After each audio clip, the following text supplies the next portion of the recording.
Jeffrey Epstein. Epstein. 30 years as a money manager, one documented client, $577 million in assets. Do that math. It doesn't work. Leslie Wexner handed Jeffrey Epstein power of attorney over $400 million in the 1990s, and somehow Epstein died with mansions across 3 continents and a private island. The FBI investigated. The IRS investigated. His own estate had full legal authority to show where every dollar came from. 4 years later, 2,000 pages of financial records are sealed until 2040, and not a single person can tell you how he actually got rich. This isn't incompetence. The financial system is designed to make sure you can never find out. And once you see how it works, and we'll get to the exact mechanics, you'll realize it's not just about Epstein.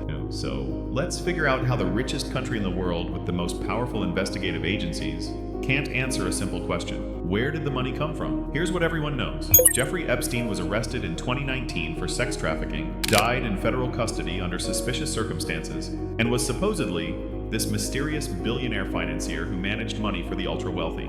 He owned a $77 million mansion on Manhattan's Upper East Side, one of the largest private residences in New York City, a $12 million estate in Palm Beach, an $18 million ranch in New Mexico, and of course, Little St. James Island in the U.S. Virgin Islands, purchased for $7.95 million back in 1998. According to his estate filing in 2019, his total assets were valued at $577 million. Yet his story was always the same. He managed billions of dollars for unnamed billionaires, providing exclusive financial advice to an elite clientele who valued privacy above all else. He claimed to only work with clients who had a minimum net worth of $1 billion. Very exclusive, very mysterious, very convenient that none of these billionaire clients ever came forward. For 30 years, from roughly 1982 until his arrest in 2019, Epstein presented himself as this financial genius operating at the highest levels of wealth management. And here's the thing, only one client has ever been confirmed. One. Leslie Wexner, the founder of Victoria's Secret parent company L Brands, gave Epstein power of attorney over hundreds of millions of dollars. That's it. That's the entire documented client list. Yeah, but what most people haven't noticed is that his wealth isn't actually that mysterious. What's mysterious is that in 4 years, with unlimited resources and legal authority, nobody's been able to trace it. And that's not an accident. If you want to understand how money actually works in this system, hit that subscribe button. You're going to need it for what's coming. To understand why Epstein's wealth is untraceable, you need to understand how modern offshore wealth management actually works. And I mean really works, not the sanitized version. Here's how it used to work. You're a wealthy person. You hire a money manager at an established firm, Morgan Stanley, Goldman Sachs, whatever. They manage your investments. Everything is documented. The firm files reports. Regulators can audit the accounts. Tax authorities know who owns what. Unless there's a paper trail, because there has to be. Here's how it works now. You're an ultra-wealthy person. You hire a private wealth advisor, not attached to any major firm. They set up what's called a private investment vehicle for you in an offshore jurisdiction. Let's say the British Virgin Islands. This vehicle is a company, on paper. It has no employees, no office. Just a registered agent who files the annual $1,000 fee to keep it active. Your advisor becomes the nominee director, which means their name is on the documents, not yours. Congratulations, you're now the beneficial owner of an entity that can hold assets, make investments, and move money. And your name appears nowhere. Or in plain English, you own everything, but legally, nobody can prove it. I know this is getting technical, but stay with me, because understanding these mechanics is how you see through the whole charade. Now add layers. That BVI company owns another company in the Cayman Islands. That Cayman company owns a trust in Luxembourg. That Luxembourg trust holds your Manhattan penthouse. Someone wants to know who owns the penthouse? They see Luxembourg Trust. They investigate the trust. It's owned by a Cayman entity. They dig into the Cayman entity. It's owned by a BVI shell company with a nominee director. They track down the nominee. He's a professional stand-in who signs papers for 500 different entities and says, attorney-client privilege can't disclose. Dead end. But anyway, back to how the system actually works. This isn't theoretical. This is exactly how Epstein's Southern District Trust Company operated. It was registered in the U.S. of Virgin Islands, not coincidentally because USVOI is a U.S. territory with American courts, but has zero beneficial ownership disclosure requirements. The trust owned his Manhattan mansion. It owned properties worth over $100 million combined. It's still registered, still active, and we know almost nothing about its finances because we don't have to know. By design. The system isn't broken. It's working exactly as intended. Offshore jurisdictions make money by offering opacity. According to registry data, the BVI alone has over 400,000 registered entities for a population of 30,000 people. Do the math on that. Banks make money by servicing these complex structures. More complexity means more fees. Wealth managers make money by creating untraceable arrangements. That's literally the service they're selling. Privacy, secrecy, untraceability. Everyone profits except the people trying to find answers. Remember that Virgin Islands entity? We'll come back to why it's even more important than you think. Now here's where it gets interesting. These structures don't just exist. Someone has to profit from maintaining them. And oh boy, do they profit. Let's start with the offshore jurisdictions themselves. The British Virgin Islands, the Cayman Islands, the US Virgin Islands. These places compete for incorporation business the way cities compete for Amazon headquarters. They market themselves on how little disclosure they require. The BVI generates over $200 million annually just from incorporation fees. For an island with 30,000 people, that's their entire economy. Now you might say, these jurisdictions need revenue. This is just smart business for them. And sure, technically legal. But when your entire economy is built on helping people hide money from their home country's tax collectors, that's not a business model. That's a protection racket with paperwork. Remember when I said only one client was ever confirmed? That number becomes even more absurd when you see how much money these structures can hide. They're not going to suddenly require transparency and lose that revenue stream. If this is making you angry, smash that like button, because it's about to get worse. Then you have the private banks. Deutsche Bank processed millions in transactions for Jeffrey Epstein, and continued doing so until 2018, a full decade after his 2008 conviction for soliciting prostitution from a minor. Think about that timing. They knew who he was. They knew his history. They processed the transactions anyway, because those transactions generated fees. According to financial reporting, they earned an estimated $3 to $5 million from Epstein's accounts over 15 years. When he was arrested in 2019, Deutsche Bank moved $2.6 million for him after his arrest. Not before, after. And what happened? In 2020, they were fined $150 million as part of a larger settlement for processing suspicious transactions. Not just Epstein, but part of a pattern. Sounds like a big number, right? According to their annual report, their profit in 2019 was $7.3 billion. The fine was 2% of their annual profit, a rounding error. They paid it from a compliance budget line and moved on. Then there's the wealth management industry itself. This is a $100+ billion global industry built on complexity and opacity. If the more complicated the structure, the more they can charge. Simplicity is cheap. Untraceable is premium. They have entire departments dedicated to international tax planning and multi-jurisdictional asset protection. Read Making Your Money Impossible to Trace. I know we've covered a lot of ground, but this next part is where it really clicks into place. And who loses? Regular taxpayers who can't hide income. According to Treasury estimates, the US loses between $50 and $70 billion per year to offshore tax avoidance. Law enforcement can't investigate crimes when the money trail disappears into offshore black holes. And in Epstein's case specifically, his victims settled for undisclosed amounts from wealth sources nobody can verify or audit.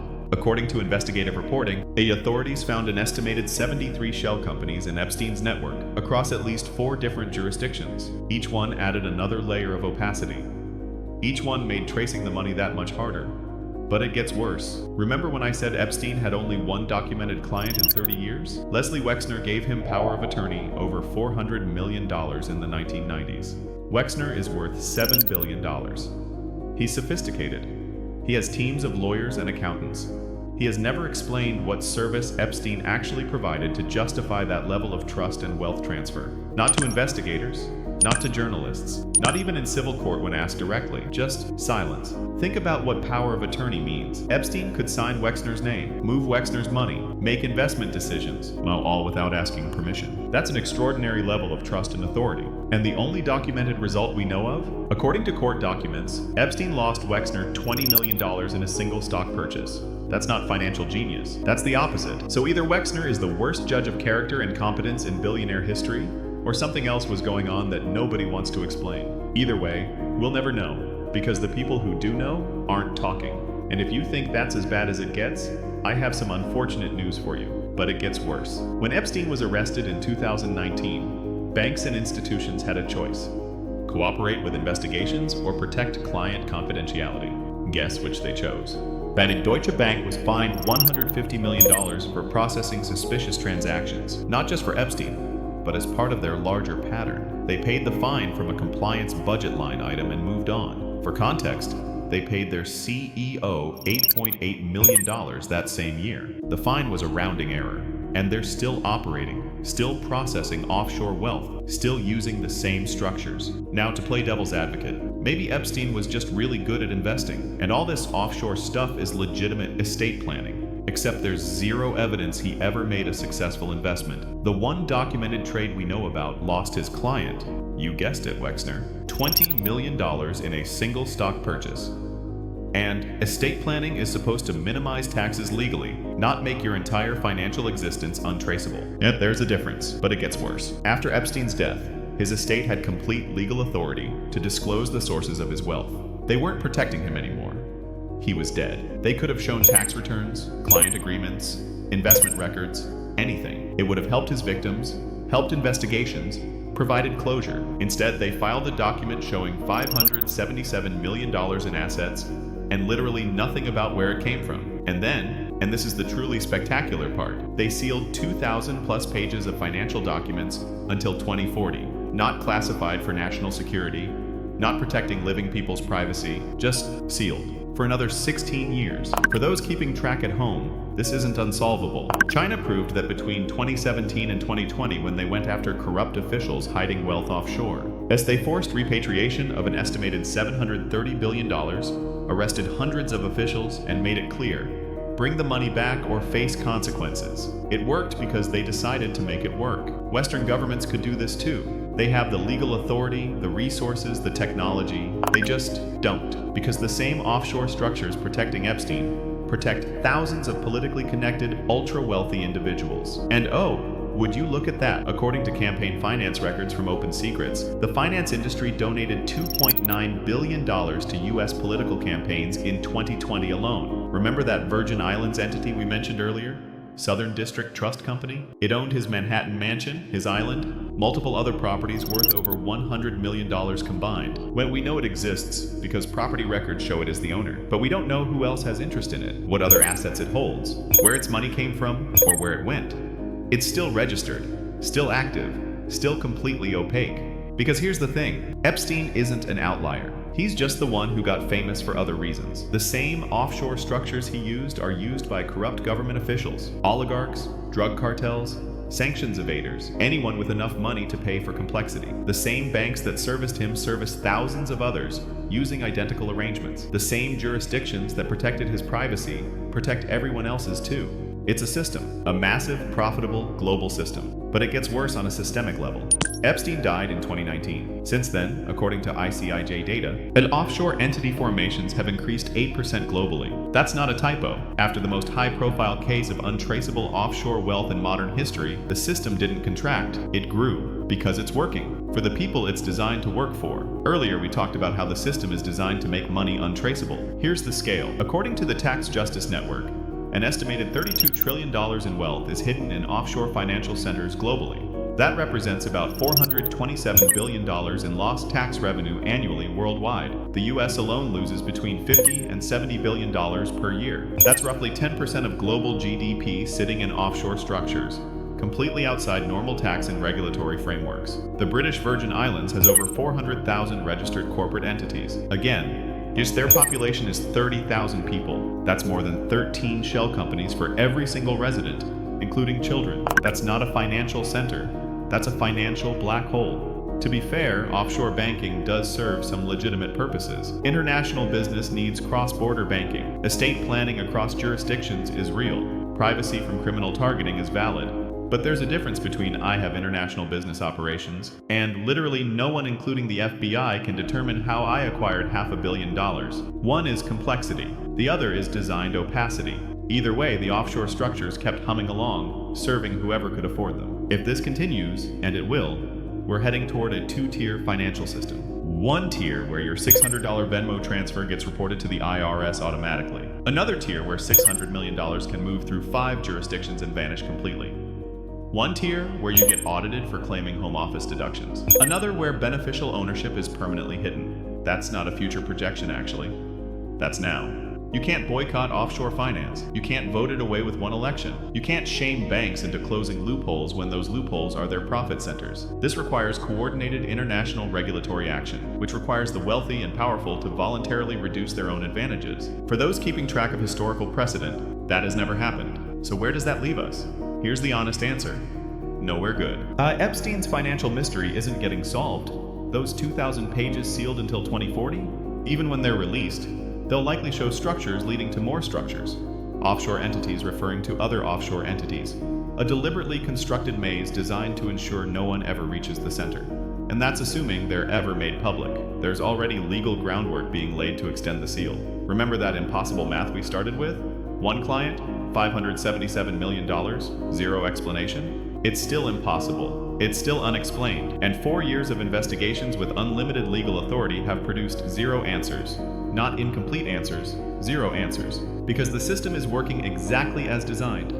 Yep, the greatest irony is that Epstein's death might have been the best thing that ever happened to the offshore wealth industry. Investigations stopped. Criminal cases closed. Civil cases settled confidentially. The spotlight moved on. And the structures that enabled him kept operating, kept growing, kept making wealthy people untraceable. In a perverse way, he proved the system works better than any marketing campaign ever could. You can have hundreds of millions in unexplained wealth, get arrested by the FBI, die in federal custody, and still, no one will ever trace your money. This isn't about one predator anymore.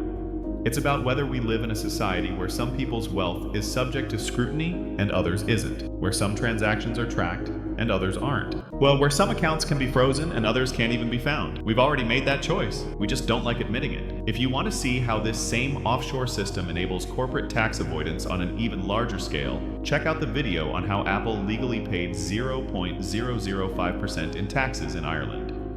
And don't forget to like and subscribe to keep on learning how money works. Because understanding the system is the first step to recognizing when it's working against you. We still don't know how Epstein got so rich. And that's exactly how the system wanted it.